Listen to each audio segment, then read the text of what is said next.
Hello there all, I hope all is well with you guys today. Before we get started, hope you guys enjoy this little clip. Welcome to the Cybersecurity Initiative Zone. It is K right here and back at it with another video for you guys today. Let's get this show right up on the road. Be sure to like, rate, comment, subscribe, and let's start this little lab project for you guys today. Alright, so we have this project called, lab that I already completed with manage authorization with Linux. So right here, we're going to be using an examination process to manage the permissions on a file for Home Researcher 2 projects directory for the Researcher 2 user. Researcher 2 user is part of the research team group.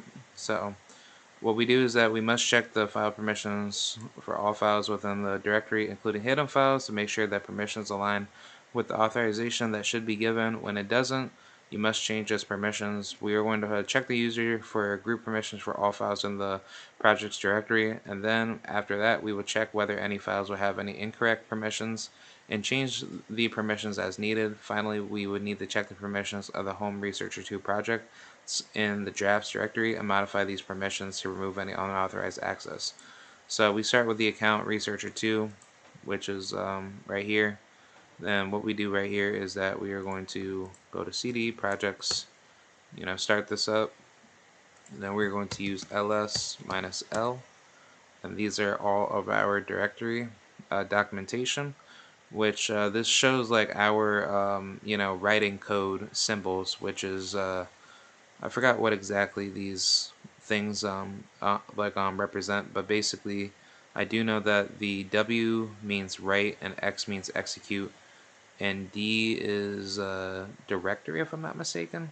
There's different owner type permissions of like what these file permissions are, but that's besides from what the point. This just shows that the permission types of every single file that is put within these project types. So the permissions of the files show as followed. It shows the date and time information returned is the same in date and time when you ran the command. Therefore, it is different from the date and time in the example. So this is our date and time right here, where it shows February 6th at I believe 5:04 p.m. And then this shows Project K, Project M, Project R, Project T. So after this is to be shown, it will be shown with a 10 character string that begins each entry to show the permission files being set. So these are the permission owner types. First character indicates the file type. D indicates a directory. When this is a hyphen, it is a okay, yeah. When the hyphen is next to the D, it's a regular file. But without the hyphen, this is a directory. So this is a hyphen for RW, dash RW, and dash RW. So these are hyphen symbols. Second and fourth characters indicates read and write and execute. Permissions for the user. When one of these characters is a hyphen instead, that indicates that this permission is not granted to the user. So yeah, this is just not granted to the user because it shows right here, that the hyphen was already in between it. So, this is like lock permissions for what the user is not able to be granted access for. So the fifth and seventh characters indicate read and write and execute permissions for the group. When one of these characters is hyphen, instead it indicates that this permission is not granted for the group. The eighth and tenth characters indicate the read, write, and execute permissions for the owner type of other. This owner type consists of all other users on the system apart from the user in the group. When one of these characters is a hyphen instead, that indicates that this permission is not granted for other. The second block of text in the expanded directory is the user who owns the file, and the third block of text is a group owner. So yeah, that makes sense because the second block is shown right here that the expanded directory listed as the user who owns the file. Yeah, so that would be researcher 2 right over here. Researcher 2 should be the owner. And the third box of text is a group owner right here. Yeah, the researcher team. So read and write. Yeah, it's just basically it's like a whole bunch of block of text that's giving certain file permission listings of like what certain teams have certain um, directory file system access of what file types that people can have access to. So it says right here, what is the name of the group that owns the files in the project's directory? So I believe this is researcher team. I could be correct. Yes, I am. Researcher team owns the files in the project directory. Check whether any hidden files exist in the project directory. So what we do right here, we're going to use ls and -la. And what this does is that this shows our hidden files of what we need to find within the project directory alone. So after we hit that, this is going to show everything that we need to see. So it says right here which of these files is hidden in the project directory. So we see right here that we have Project K, Project M, Project R, Project T. So it would be Project X because we never saw Project X in this file. So yep, that is correct. Project X is hidden, and yeah, we checked the file directories. So we completed that progress, and now we have to go to the hard part, which is changing file permissions. We have to determine whether any files have incorrect permissions and well, incorrect permissions and change the permissions as needed. This action will remove unauthorized access and strengthen security on the system. None of these files should allow other users to write files. Yeah. So what we do right here is that we just have to do the same thing. We go to ls-l. This is going to show all of our files that we need to see. And yeah, we see right here which file grants other users write permissions.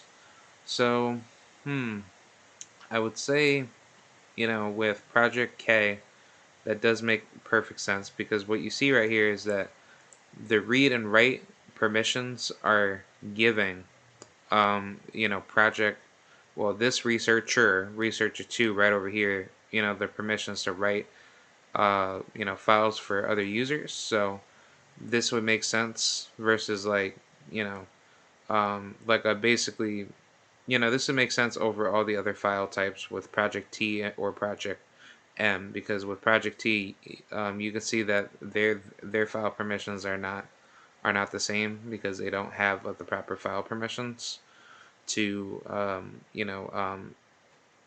should I say, they don't have the proper file permissions to facilitate their authorization to give the particular user the access to create those files. So yes, the correct answer would be K, because it says right here, Project K file has write permissions for other users.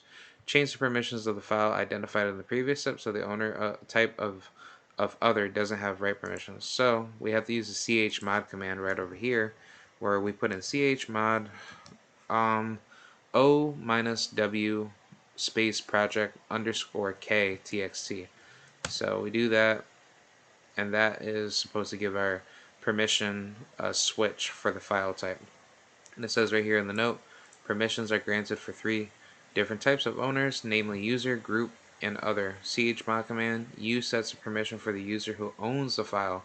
G sets a permission for the group that owns the file, and O sets permission for others. So this would be others dash W. So basically this is supposed to remove the file.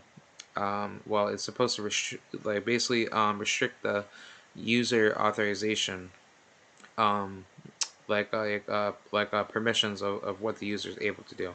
So it says right here, project m underscore txt.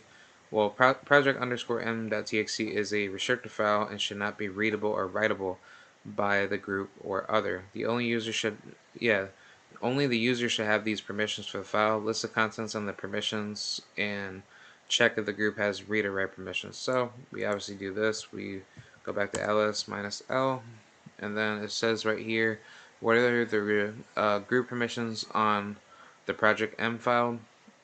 So project M, we see this right here. We look at our permissions, we see that they have a read and write permission, and then it has a minus and a read permission. So I would say read and write because that makes perfect sense. Well, actually, no. Uh, Actually, yeah, only read only. Yeah, read only. Yeah, I was sorry. Yep. So it says right here the group permissions of Project M is read only.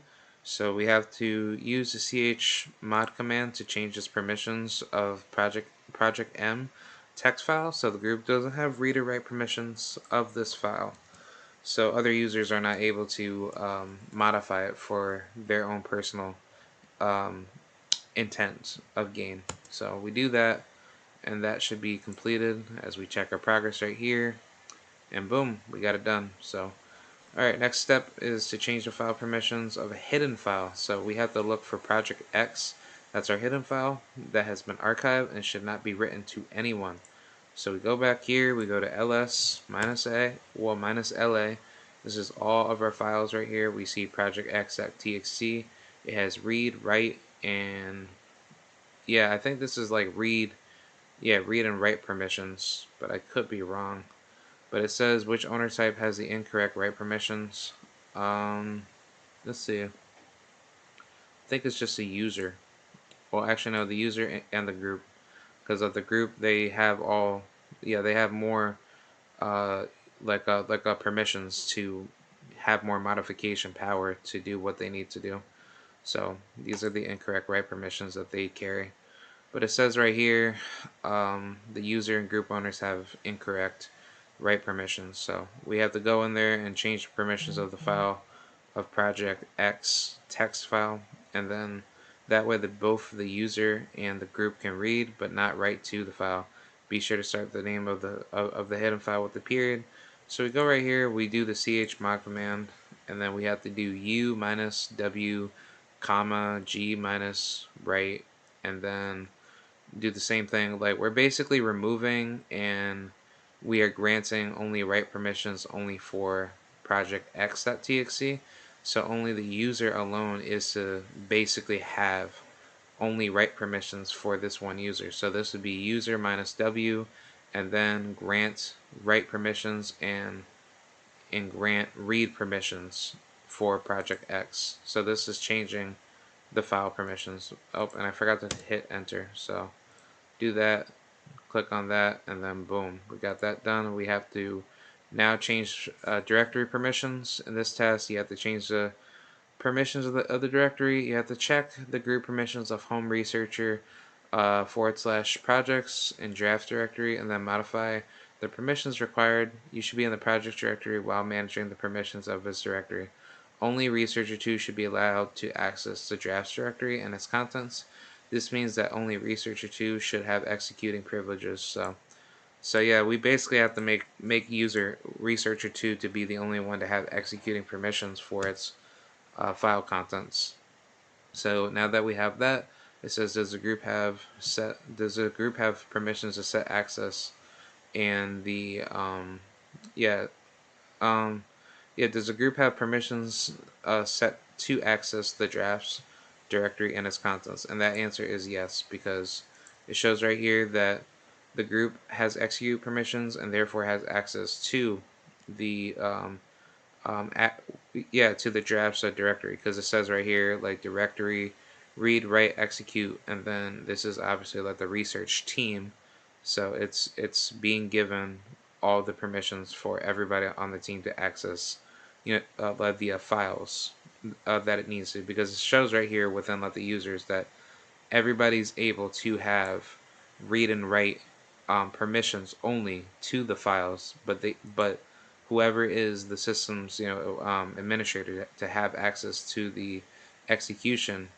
like a permissions to one user. That's where this symbol, like the X symbol, comes in to make sure everything is prioritized like effectively for the user authentication. Well, no, not well. Yeah, like the user authorization permissions.